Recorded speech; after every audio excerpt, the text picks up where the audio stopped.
So what I'm going to share with you is the different issues about climate change, because it is definitely not just an environmental issue.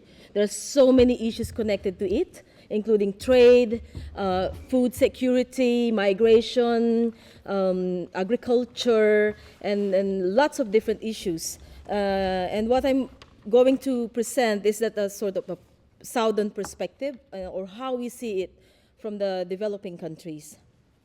I will just go through all these slides very, very fast. So most of the experts from there's about more than 1,000 climate scientists within the Intergovernment Panel on Climate Change that has been advising the negotiating teams from different countries under the UN Framework Convention on Climate Change. And they have identified 10 indicators. They're monitoring all these indicators to show how climate change is happening. And the thing with all these indicators is that most of the recommendations, most of the findings and the reports that had been monitored by climate scientists since the 1990s have all been broken, because climate change is happening faster than expected. And I think I better stand, because I want to see all your faces while I'm talking. Because climate change is happening faster than expected. And in fact, I just put some of the obvious indicators here, that the actual impacts are actually happening at rates that are faster than the 2007 IPCC assessment report forecast. Actually, there will be a new one coming, the 5th assessment report, since they're doing this report every 5 years. Just last year, the Greenland ice sheet nearly disappeared, and that was not factored in before. Also, the level that the ice caps are melting was not factored in when they started all these computations. And also the rise in sea level is actually 60% faster than previous predictions, with an increase averaging at 3.2 millimeters per year instead of the 2 millimeters per year as previously forecasted. At this rate, the environmental research letters, which is also a regular newsletter that monitors this, say that we can expect the sea to rise by 3.25 feet at the end of the century. Actually, for this to happen, a lot of cities, a lot of capitals all over the world, most of them are located where the rivers are, or where the oceans are. Most of the highly populated areas are near waterways and near the oceans. So if this happens, a lot of the capital will be endangered. For example, in Southeast Asia, Manila, Indonesia, Jakarta, and Bangkok will be underwater. Manila at this point is already actually below the sea level. So if there will be a rise with this number, we might say goodbye to a big city with 14 million inhabitants. And all over the world, it's the same case, that most of the capitals are located near the oceans. Basically, climate change is defined as a disruption in the global climate and weather systems due to man-made greenhouse gas emissions. And these GHG, or greenhouse gases, are produced by the way, or if they are created by the way that we produce things. Actually, every human activity emits carbon. So it's a matter also of which human activity emits more than the others. Even agriculture, when we breathe, as I speak here, I'm emitting carbon. I'm contributing to climate change. But it depends on which one will have a greater impact to everyone. And that also the consumption patterns and lifestyle in the north and the elites in the south. In the negotiation, it has always been identified that the Annex 1 countries, or the 39 highly developed countries, have emitted, in terms of historical emission, they emitted far higher than the other developing countries. But at the same time, many of the big cities or the elites in the south are also using a lot of energy than the rest in the territories. For example, Bangkok, where I live now, is emitting the same amount of carbon as Manhattan. Yeah? So, and at the same time, in many countries, the capital normally is where the energies are directed. For example, 4 dams in Thailand are being used just to generate energy for 4 malls. So sometimes it's also a matter of asking what is the priority of governments and what is the priority when we talk about development. So for anyone who studied development studies like I do, the first thing I learned is how to not trust what is the definition of development, because most of the time it's skewed how policymakers value what is development and who will be prioritized. So the way that that we in the developing countries see climate change is that it's a very politicized issue, because it also tells us who will survive, who will remain poor, and who can develop. Because at the rate that the negotiation is going, emitting carbon or having the share of atmosphere is also not just contributing or not to climate change, but also a matter of the right to pollute. Because as I mentioned, most of our activities emits carbon, so if you tell one country that you should stop or decrease, it's a matter also of how much activities, how much production can that country and people in that country still do. But also lastly, the bigger blame should be attributed to operations of corporations, institutions that also support the kind of development paradigm that brought us to this level. And we were saying that it's not just how people use their electricity, but also what is the development paradigm of most countries. And sometimes they are really, really problematic. So at the moment, everything that happened now, the big flood in New York that nobody expected, you know, it's a big apple, it's a big city that never sleeps. But for 4 days, it went in complete blackout because there's no electricity because it's flooded. That was never expected before. In countries like in the Philippines, we normally have a very defined monsoon seasons where we know when the rains will come. Like normally June to August, we will have rain so that the farmers can plant their crops. But now, the typhoons are happening in a very, very abnormal way. That there was a big typhoon last December when it was not expected, and it's also happening in places which are not normally visited by typhoon. So that we are calling this the new normal, which is not really what we see how the climate or the weather operates in a normal way. So now we wonder if all these events, prolonged floodings or prolonged rains, prolonged drought, and all these phenomenon are happening, it is only at an increase of 0.080 degrees centigrade since the Industrial Revolution. What will happen now with the recent findings of the International Energy Association, that they said that with the result of the recent negotiations from Cancun, from Copenhagen to Cancun to Durban and Doha, we are expecting that by the middle or before the end of the century, it depends on how fast it will happen, we might be facing an average global temperature increase of 6 degrees centigrade. So if all these catastrophes are happening at 0.80 degrees centigrade, what will happen at 6 degrees centigrade? That's why for us who are campaigning, who are following the negotiation, we find it very, very unacceptable how the result is happening in a way that we are letting, or the negotiators, our governments, those that represent us, is letting a runaway climate change happen. As I mentioned, most of the activities which I put here, if you would look at the distribution, so it's mainly through use of fossil fuels, and you can see that transport, the percentage, the energy supply, waste and water management, forestry, agriculture, they all contribute to climate change. But if we would look at the distribution of where it's happening more than the other places, you could see that in the world map, you can see that there are areas that are emitting more than the others.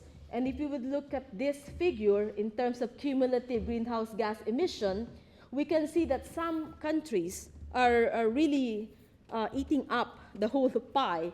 If we look at the emission from the US, which is the blue part, 29.3%, the EU, China, which is that sliver, India, Brazil, and the rest of the world, which is the red part, which is 190 plus countries, we can really see the differences and the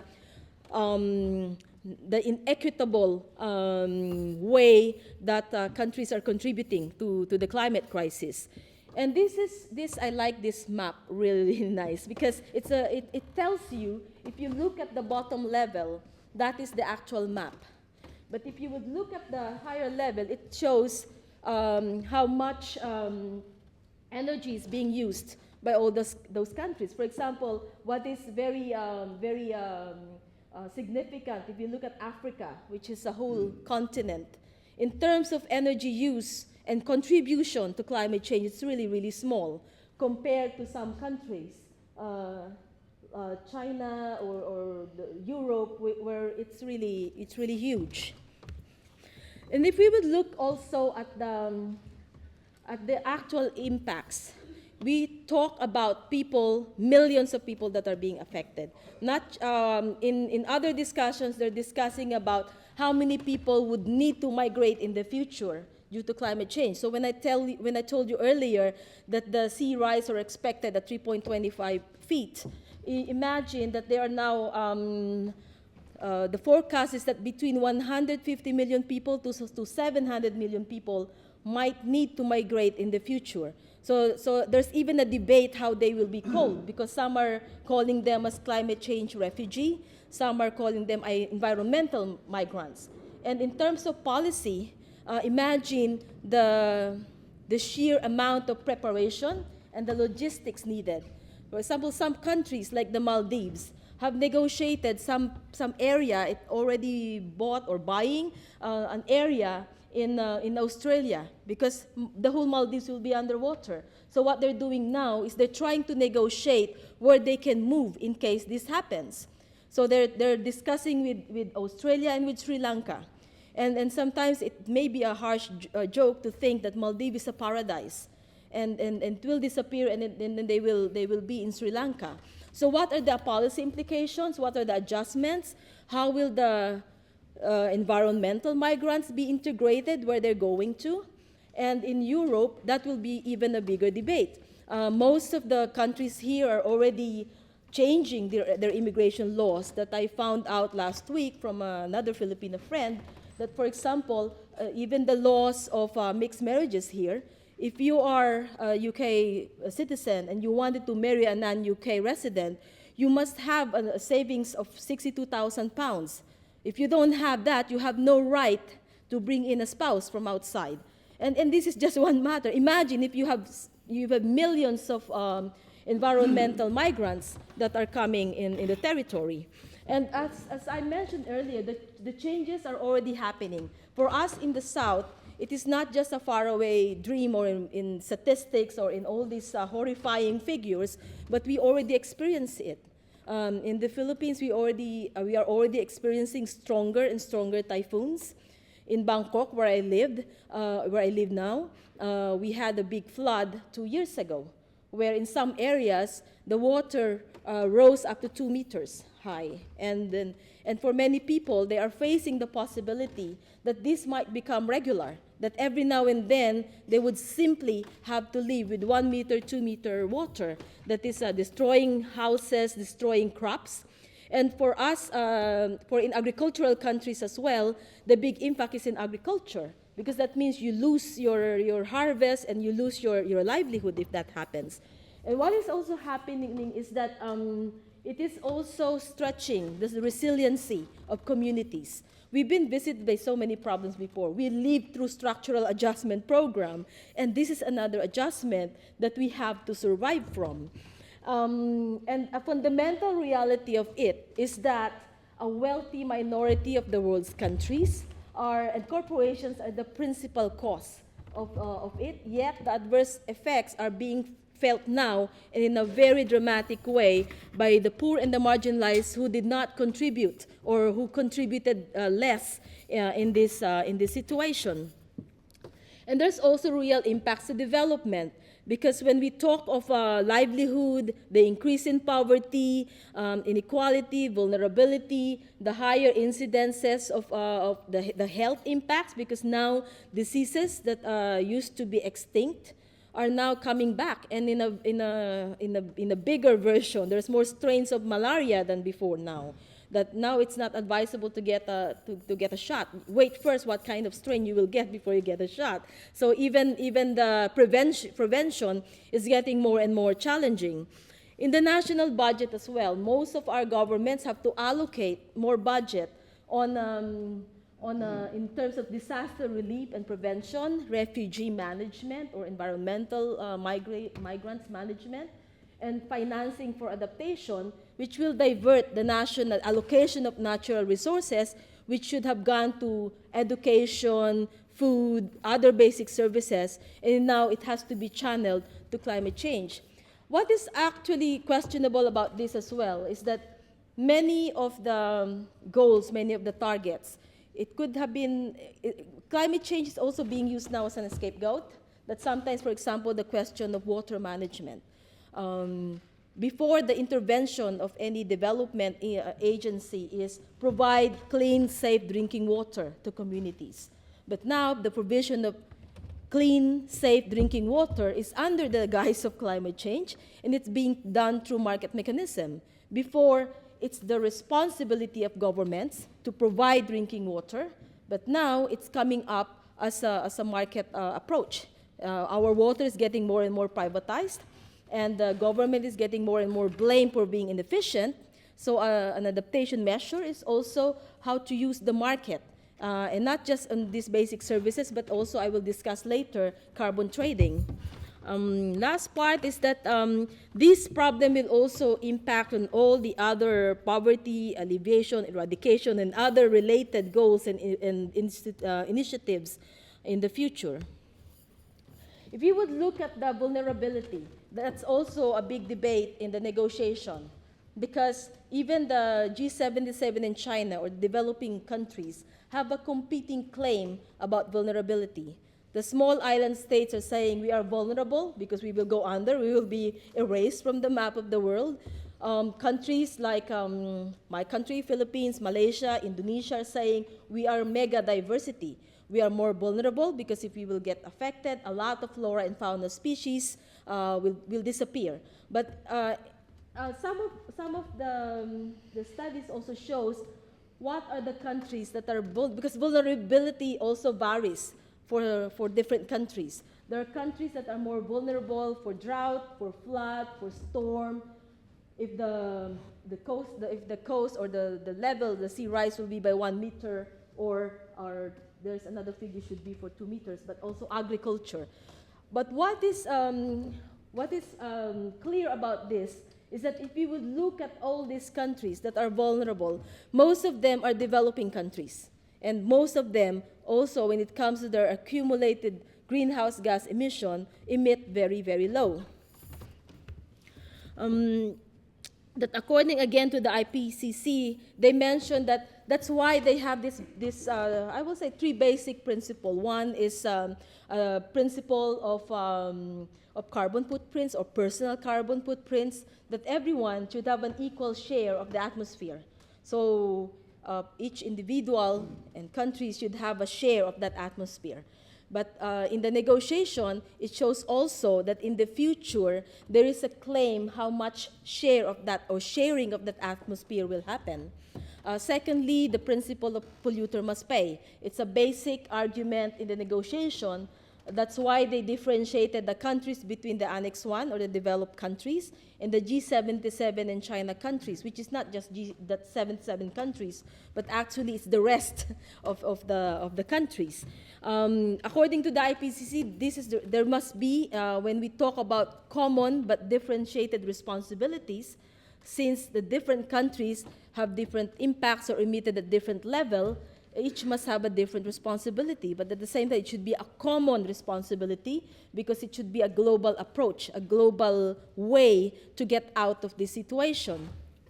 And that they have said that at least there must be, the countries must slash their emission by 25 to 40% from the 1990 level. So this idea of burden sharing or a common solution to the problem is even calculated that to the agreement that the global climate temperature must not exceed more than 2 degrees centigrade. Actually, this was a debate in Copenhagen because the small island states argued that it should be 1 degree centigrade and not more, because 0.80 degrees centigrade is already bringing us all these. What more with 2 degrees centigrade? And African countries are saying that if that happens, then 90% of agriculture will be affected, and 90% of their farmers may not be able to produce food, because that would simply mean cooking the whole African continent. Okay, I have 5 minutes. Okay, the rest I will discuss in the open discussion. So this figure shows that if we will do something, we will reach, if the negotiations will be followed, that 25 to 40 degrees percent 1990 level will be followed, we would be looking at the blue line. But if nothing is happening, which is the case, we are looking at the red line.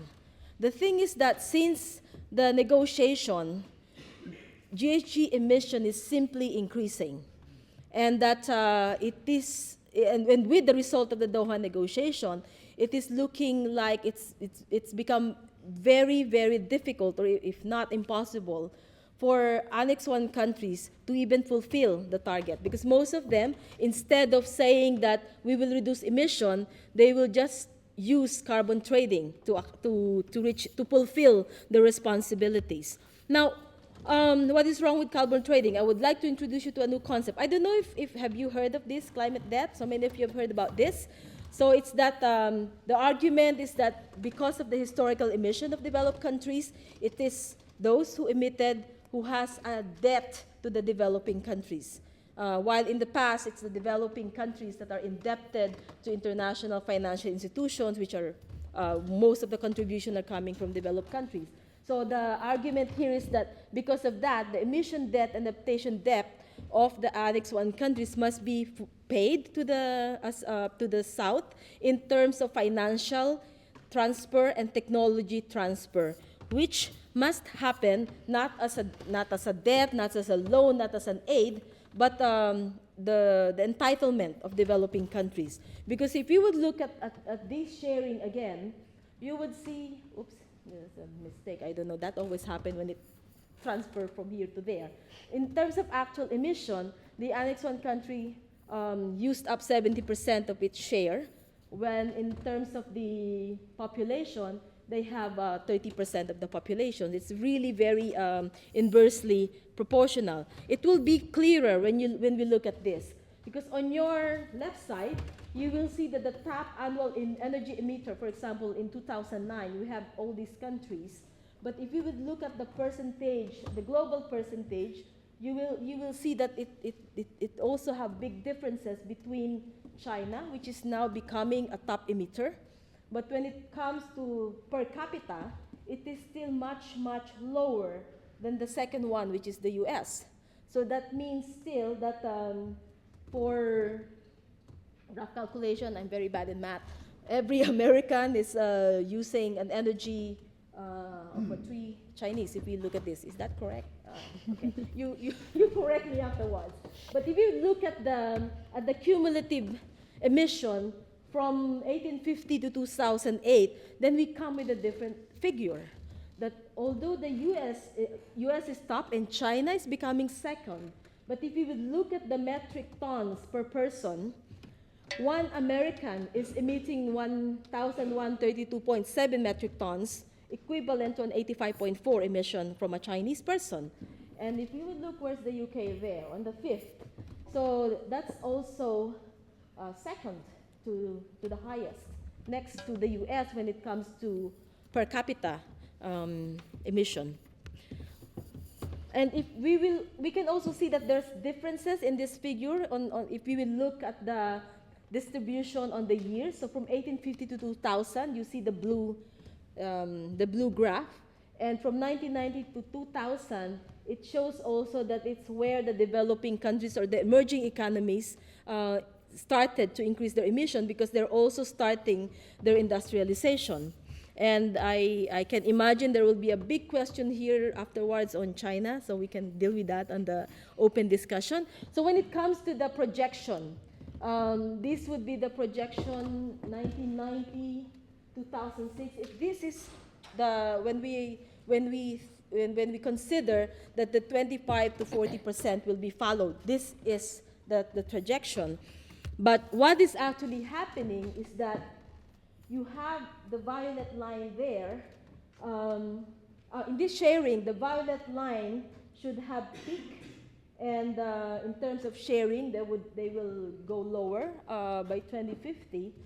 But the zebra line shows that the actual sharing is of the Annex 1 country is actually bigger than what they should be emitting. So because the blue is if they follow their responsibility. But so this E portion, again, is where the climate debt will come in. And as I already mentioned, it's not debt. It should be like an entitlement. They were not seeking economic dole-out. We're just seeking what is just. What are the fair and effective solution? If we will look at this, so developed countries must repay the full measure. But what is actually happening is that instead of a regulation, instead of stopping emission from the source, what is happening is carbon trading, which, if we will look at it, it's there's a lot of requirement before you can actually have a CDM or this is a Clean Development Mechanism certification.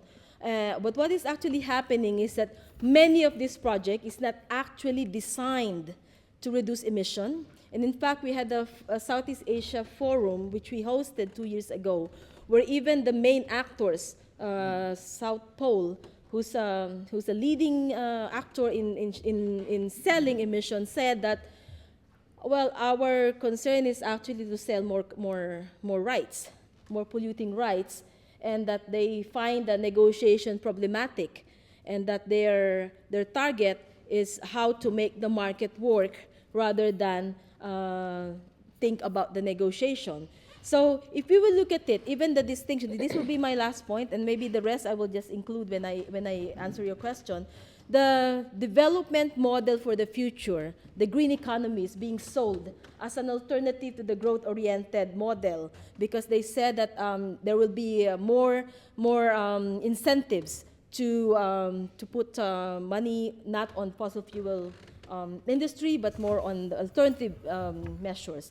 But for us, what is actually happening is that they're just targeting forest land of the South to aggressively push for CDM projects, to push for more market approaches. And the problematic thing here is that for so long, those who are being dispossessed, those whose livelihood are being impacted, are facing a new challenge now. Because with CDMs, especially with the RED, which is another acronym, which is reduction of emission through deforestation and forest degradation, what is being targeted are lands that are occupied by indigenous people. And for indigenous concept, they don't want to own because they think that something that outlives you must not be titled. But most of these projects are targeting their lands, evicting them out, and making it as a way to solve the climate crisis. So what is the way for us? And maybe I have no time, but for many we're using the term climate justice. What does it mean? Looking at the climate debt, looking at how communities can be more resilient and how communities can fight and in addition to what they're already struggling for, find a solution that is just, that is transformative, and looking at how we can have a more low-carbon society. So sorry with this, and thank you very much for your attention.